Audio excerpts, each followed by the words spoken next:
अब ये मैं आपको एक अपना पर्सनल एक्सपीरियंस से भी बताता हूं कि how the science and other things are connected, just giving two examples. If I ask that what is the contribution of ancient India, Vedas, Hinduism to the science, then at least one which is most widely accepted by even by the far left liberal whatever you say is zero हमने दिया. They say that the zero was invented by Aryabhatta. If it is truth, तो ये Buddhism में शून्यवाद कहां से आया? तो आर्यभट्ट से पहले की बात है. अगर ये उतना बाद में खोजा गया जो वो बताने की कोशिश कर रहे हैं, तो ये भगवान राम की जन्म कुंडली बगैर जीरो के बन रही थी. कौरवों की 18 अक्षौणी सेना की गणना बगैर जीरो के हो रही थी. एक्चुअली में the important, it is not important that we invented zero. The important वेदों से निकला है. They were not ready to accept that it has emerged from a religious text. Important is why we invented zero. हमने शून्य खोजा यह महत्वपूर्ण नहीं, हमने शून्य क्यों खोजा यह महत्वपूर्ण है. कारण यह है कि जो मैथमेटिक्स आप में सब में पढ़े होंगे, if there is a number x divided by n, the resultant depends upon the value of n. When the value of n decreases, the resultant increases. x by 20 से x by 10 की value ज्यादा है, x by 10 से x by 5 की value ज्यादा है, और जब आप n की वैल्यू 1 कर देते हैं तो x by 1 is equal to x and x by 0 is equal to infinity. तो अनंत का रास्ता शून्य से होकर जाता है, और हम अनंत खोज रहे थे, इसलिए हम शून्य खोजने में सफल रहे. और ये कोई हमारी हाइपोथेसिस नहीं है. हमारे यहां, इसलिए मैंने कहा मोस्ट मिसअंडरस्टूड साइंस, जिसको आज आप कहते हैं abstract science, it is a western mindset that the science has to be in contrast और कॉन्फ्लिक्ट विद रिलीजन. हमारे यहां दोनों एक थे, क्योंकि अगर शून्य हमने खोजा, मैथमेटिक्स का पार्ट है, तो हमारे यहां अध्यात्म में कहा गया है कि जात हमारी ब्रह्म है और माता पिता है राम, और घर अपनों है शून्य में अनहद में विश्राम.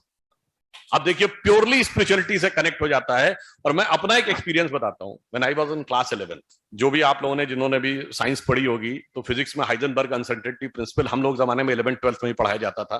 अब सिलेबस में किस क्लास में पढ़ाया जाता है I do not know, but it says that if a particle is moving in the space, then the simultaneous and exact determination of both the position and the velocity is impossible. क्योंकि जो सब atomic level पे particle बहुत तेजी से बदलते हैं. मैं उसको आपको एक नॉर्मल वे में एग्जांपल देता हूं कि अगर ये पार्टिकल ऐसे मूव कर रहा है और आप चाहेंगे कि मैं इसकी एग्जैक्ट पोजीशन डिटरमिन की, तो किसी के रेफरेंस में करेंगे ना. If you take the reference, earth as a reference, but earth is not stationary. But at the time of your taking the reading, you will assume that the earth is stationary. तो क्या होगा? Position में त्रुटि आ गई. और अगर अर्थ को आप मूवमेंट टेक इनटू अकाउंट करेंगे तो वेलोसिटी में त्रुटि आ गई. तो simultaneous and exact determination of both the position and velocity is impossible. अब उसी में हम हिंदी में पढ़ते थे, तो एक बिहारी का दोहा था, जगत जनायो जिह सकल तो हरि जान्यो नाही, जिन आखिन सब देखिए आंख न देखी जाए. यानी संपूर्ण विश्व का ज्ञान जो ईश्वर कराता है, कभी आप उसको देख नहीं पाते. जैसे आंखों के द्वारा आप पूरे जीवन में, संसार में सब कुछ देखते हैं, और अपनी आंखें आप कभी नहीं देख सकते, आंख का प्रतिबिंब देख सकते हैं. So the thought emerged in my mind that the simultaneous and exact visualization of the scene and the apparatus is impossible. Then मैं सिलेबस से बाहर आया, और उस समय थोड़ा बहुत वेदांतिक फिलॉसफी पढ़ते थे, और उसमें कहा गया है कि हमारी चेतना की 3 अवस्थाएं हैं. हम अपने पूरे जीवन में 3 ही अवस्थाओं में जीते हैं, जागृत, स्वप्न और सुषुप्त. तो जब आप सपने में होते हैं तो रियल वर्ल्ड का एग्जिस्टेंस नहीं होता है.